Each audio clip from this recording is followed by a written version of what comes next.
होता है वो बहुत हैवी मेटल होता है, ठीक है, तो उसको भी फिक्सेशन में हम इजीली कर सकते हैं। नेक्स्ट है एप्लीकेशन, जो मेन इसकी एप्लीकेशन है वो insect resistant crops. Insect resistant मतलब हम ऐसी क्रॉप्स को मॉडिफाई करेंगे, मतलब क्रॉप्स को इस तरह से मॉडिफाई करेंगे कि वो इंसेक्ट रेजिस्टेंट बन जाए। इंसेक्ट रेजिस्टेंट मतलब कि वो इंसेक्ट से बची रहे, रेजिस्टेंट बन जाए, उनके टॉलरेंट बन जाए। नेक्स्ट है, इसका एग्जांपल है बीटी कॉटन।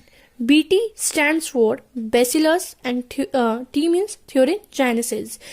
जब भी हम बायोलॉजी में कोई भी स्पीशीज का जेनेटिक नेम लिखते हैं, बायोलॉजिकल नेम लिखते हैं, तो उसका जो फर्स्ट लेटर होता है, फर्स्ट वर्ड का फर्स्ट लेटर जो होता है वो कैपिटल होता है एंड देन सेकंड का स्मॉल होता है, और इसको अंडरलाइन करना जरूरी है। This is a biological rule. Then BT stands for bacillus thuringiensis. ये एक बैक्टीरिया है, ठीक है। इसको हमने क्या किया है, कॉटन जो है, कॉटन की जो क्रॉप होती है कपास, ठीक है, उसके अंदर इंट्रोड्यूस किया है।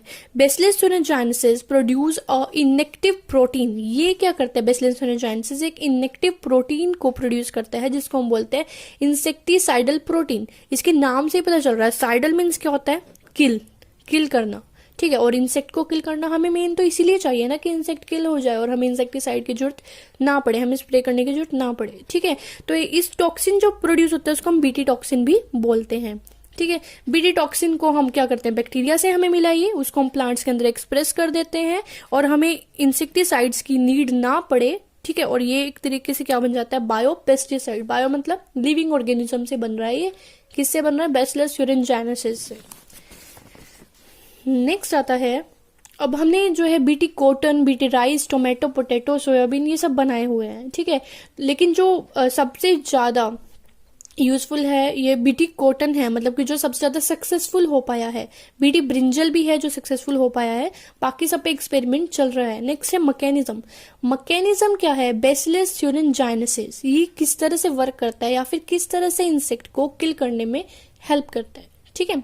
Bacillus thuringiensis produce a protein crystal. अपनी बॉडी के अंदर ये एक प्रोटीन क्रिस्टल बनाता है, इस लाइक दिस, ठीक है।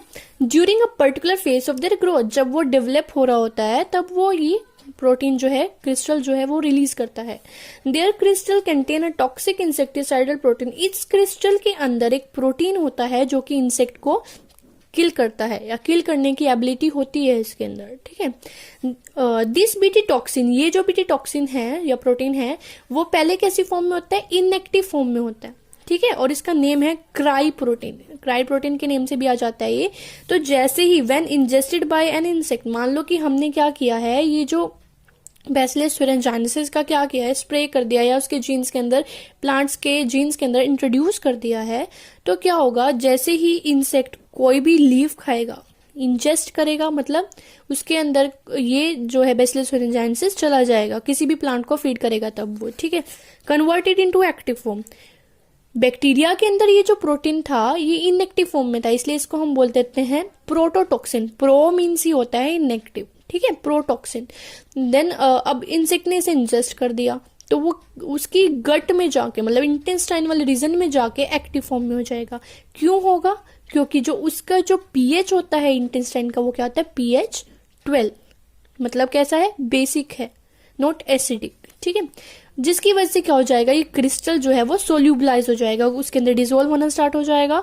एंड नाउ एक्टिवेटेड टॉक्सिन, अब जो वो टॉक्सिन एक्टिव हो गया है वो उसकी क्या करेगा, स्टमक के एपिथेलियम से या इंटेस्टाइन के एपिथेलियम जो ऊपर वाली लेयर होती है उसके साथ जाके बाइंड हो जाएगा। इस तरह से ये टॉक्सिन जब एक्टिव होता है तो ये इस तरह से अलग अलग हो जाता है और यहाँ पे जाके बाइंड हो जाता है। जहां पे बाइंड रहेगा वहीं पे पोर क्रिएट कर देगा, होल्स क्रिएट कर देगा। अब उसकी पोर क्रिएट होगी तो उसकी अपने आप ही सेल लीसिस हो जाएगी, लीसिस मतलब ब्रेकडाउन हो जाएगी और फाइनली जो है इंसेक्ट की डेथ हो जाएगी, ठीक है। तो हमें इंसेक्टिसाइड का स्प्रे करने की जरूरत ही नहीं है, ओके।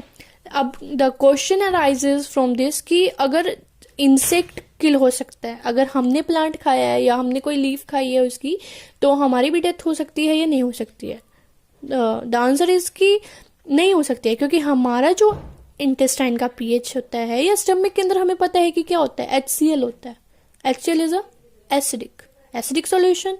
तो पीएच जो होता है हमारा बहुत लो होता है, तो वो इसे एक्टिव होने के लिए क्या चाहिए होता है, पीएच बेसिक चाहिए होता है, ठीक है। तो इससे हमें कुछ नहीं हो सकता। ये सिर्फ इंसेक्ट्स के लिए है, तो हम इस तरह से इंसेक्ट रेजिस्टेंट प्लांट बना सकते हैं। BT produce protein that kill certain insect, लेकिन ये कौन से इंसेक्ट्स को किल करता है स्पेसिफिकली? सबको नहीं कर सकता, किसी किसी को। सच एज इनकी फैमिली का नाम है लेपिडोप्टेरन, जो कि टोबैको बर्ड वर्म होता है। आर्मी वर्म इनका नाम है। नेक्स्ट है कोलियोप्टेरन, जो बीटल्स आते हैं छोटे छोटे, ठीक है, उनको किल कर सकता है। डायप्टेरन, फ्लाइज, मच्छर वगैरह, मॉस्किटो, ये सब, ठीक है, मक्खी, इन सबको किल कर सकता है। नेक्स्ट है choice of BT toxin gene depend upon the crop, लेकिन हम पे भी डिपेंड करता है कि हम कौन सी क्रॉप के लिए यूज कर रहे हैं, या फिर हमें कौन सा पेस्ट किल करना है, ठीक है, या कौन सा इंसेक्ट किल करना है।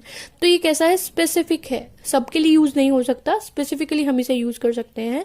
और टॉक्सिन जो है, जो मैंने बताया था कि इसका नाम क्या होता है, क्राई प्रोटीन, क्या होता है, क्राई, और इसके जीन का नाम भी क्राई है, बट इसका स्मॉल लेटर है सी, ठीक है, और इसमें जो सी है वो कैपिटल है। तो ये याद रखना है कि प्रोटीन का नाम भी क्राई है, जीन का नाम भी क्राई है, लेकिन प्रोटीन का सी जो है वो कैपिटल है, और जीन का जो है वो सी स्मॉल है। ये हमेशा मल्टीपल चॉइस में क्वेश्चन आ जाती है और इसमें कंफ्यूजन भी हो जाती है, तो ये हमें याद रखना है कि प्रोटीन का जो सी है वो कैपिटल है, ठीक है।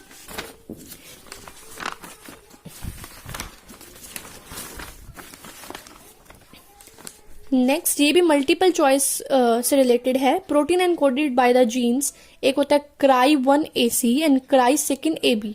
ये किसको कंट्रोल करते हैं? अभी मैंने बोला कि स्पेसिफिक जीन्स होते हैं, तो डिफरेंट जीन्स होते हैं और डिफरेंट क्रॉप्स के लिए होते हैं। तो कॉटन बॉल वर्म, जैसे कॉटन के प्लांट को जो डिग्रेड करता है, तो उसको कंट्रोल करने के लिए हम कौन से जीन इंट्रोड्यूस करते हैं? Cry 1AC and cry 2AB, तो ये रिस्पॉन्सिबल है इसके लिए। एंड क्राई 1AB जो है वो कॉर्न बोरर, जो मक्का होता है, ठीक है, या मक्की होती है, जो भी है, तो उसमें इन्फेक्शन करता है, तो उसको कंट्रोल करने के लिए हम क्राई 1AB इंट्रोड्यूस करते हैं। तो हमें ये याद रखना, मल्टीपल चॉइस क्वेश्चंस में हमेशा ये पूछा जाता है। नेक्स्ट है molecular weight of cry proteins, का वेट कितना होता है? 70 to 136 किलो डाल्टन अप्रोक्स, इनके बीच में हो सकता है, ठीक है।